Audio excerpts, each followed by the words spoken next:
there's this beautiful recipe that you gave me in one of the recipe books that you suggested for macaroni and cheese. And I wonder if that's a medical recipe or if it is a food recipe. Like it's sometimes it's hard to know. I think it's so tricky because our 21st century definition of food and medicine is just, it's very distinct.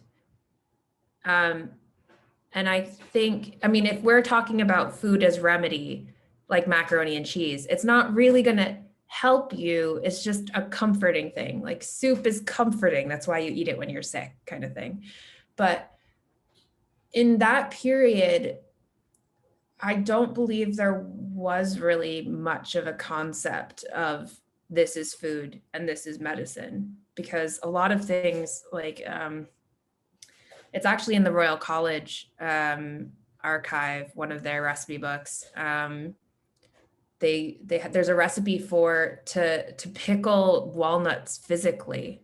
So it's a medicinal recipe, but it's just to pickle walnuts. And I don't know what's to cure, like what it cures, but apparently pickled walnuts were a cure in the early modern period.